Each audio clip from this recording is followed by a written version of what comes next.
we're in commercial real estate. We do a lot of retail malls.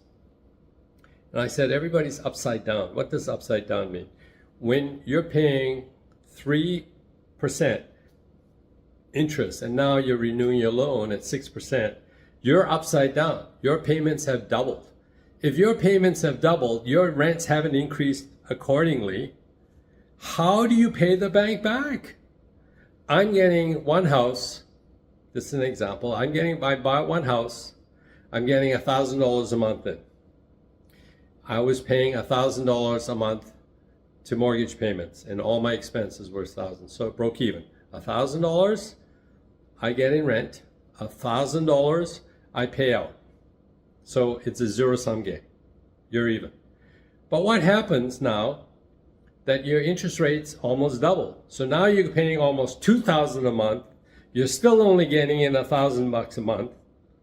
So there's still a net $1,000 difference. What happens? How are you going to make that payment? So imagine if these companies that are doing retail malls, that are doing office buildings, that are doing 4,000 apartments, and they can't make the numbers work. You're upside down. That's what's really happening in the marketplace. If you're upside down, you're not getting the proper financing. You're not, you don't have enough capital to make the mortgage payments. I mean, it's really tough. That's really an understanding of what's happening in the commercial markets today. You're not getting enough income to pay off your debt.